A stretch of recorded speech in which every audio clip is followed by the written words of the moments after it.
We left port under a sky so calm it felt like a blessing.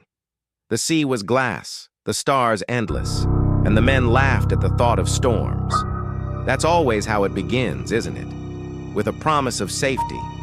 But the sea remembers on. The third night, the fog came. It wasn't the thin veil sailors know, the kind that burns off by noon. No, this fog was thick, endless, alive. It clung to the deck, swallowed the mast, blurred the horizon until the ship might as well have been drifting through another world. The compass spun as if drunk, and the radios caught nothing but a low hum. We told ourselves it would clear. That was the first lie. It began with the lights. At first they were faint, a shimmer far below the waves. We leaned over the rails, half curious, half unnerved, and swore it was just bioluminescence. But fish do not form towers. Fish do not trace avenues that glow like veins in the blackness. A city seemed to breathe beneath us, pulsing with light, a place that could not exist in the middle of the Atlantic. And yet it did. Daniels was the first to hear the voices. We found him at the stern, staring into the fog, lips moving to words none of us could hear. When we asked what he was doing, he told us his daughter was calling to him from the water. His daughter had died 3 years ago. We kept watch on him after that, but the sea is patient. On the second night, he slipped from his bunk and dove headfirst into the glow. We heard the splash, then silence. Then the lights below us brightened, as if the city had swallowed him whole. Some of the men cursed him for a fool. Others whispered that maybe he had found peace. I kept my thoughts to myself, though my stomach turned with dread. By the fifth night, none of us were sleeping. The voices had spread. Each man heard something different. For Harris, it was his mother. For Ruiz, a lover he'd left behind in port. For me, it was my brother, gone 10 years, in another storm. The voices didn't plead. They beckoned, soft, sweet, like a lullaby. They promised rest. They promised home. The radio began to speak too. At first it was only static, but then words crawled out of it. Words we couldn't deny. Not in English, not in any tongue I knew. Yet somehow, deep in the marrow of my bones, I understood them. Join us, they said. The sea remembers. On the sixth night, Harris vanished. He had been on watch, lantern in hand, when we heard his boots clatter against the deck. When we rushed out, the boots were there, lined neatly by the rail. But Harris was gone. No splash, no cry. Only the water glowing brighter, closer. We stopped talking after that. Words felt dangerous, like they might be stolen from our mouths. We moved like shadows on a ship that no longer belonged to us. The fog pressed heavier with each hour, thick and damp, filled with the metallic tang of blood.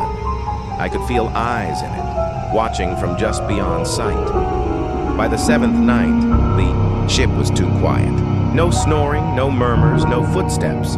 When I went on deck, the others were gone. Not a trace remained. The lifeboats still hung in place, the supplies untouched. But I heard splashes in the distance, soft and steady, as though one by one they had stepped over the side into the waiting glow. I was alone, or at least I thought I was, because that was when the knocking began. It started low, a dull thud against the hull. I thought it might be debris, but the pattern was too deliberate. 3 knocks, a pause, 3 more, then silence. When I leaned over the railing, the glow below surged upward, and I saw shapes pressing against the ship's belly, pale and enormous, like hands. The voices were constant now. They didn't whisper anymore. They sang, a low humming song that seeped into my chest and rattled my bones. I wanted to plug my ears, but the sound came from inside me, as though the sea itself had rooted in my heart. I tried the radio again. Only static. Then, through the static, my own voice answered me. Not an echo, not a recording, It spoke words I hadn't yet said, predicting them a breath before they left my lips.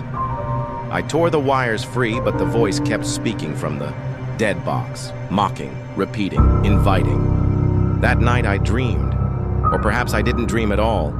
I saw the city beneath the waves in perfect detail. Streets paved with skulls, towers built from the ribs of ships, and eyes, countless eyes, staring upward, unblinking, hungry. They were not fish. They were not human. They were something older, something the ocean had cradled since before men walked on land.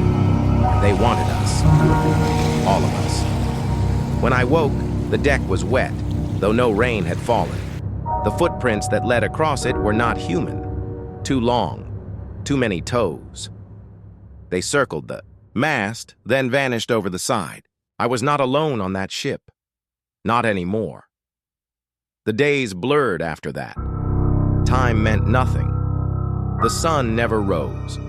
The fog never lifted. I don't know how long I drifted, how long I listened to the song, how long I fought the urge to step into the low.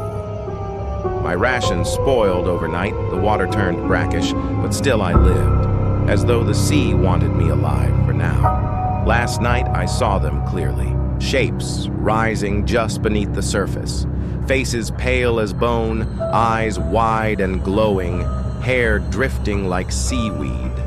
Some of them looked like men I once knew, men lost at sea, thought drowned. Their mouths moved in unison, speaking the same words that filled my head. The sea remembers. The sea remembers. Now the glow is rising higher, the water boiling with their hunger. I can feel them pressing harder against the hull, searching for a way in. It won't hold much longer. And when it breaks, I will join them. If anyone hears this, turn back. Do not trust the fog. Do not follow the lights. Do not listen to the voices, because once they find you, the sea will never let you go.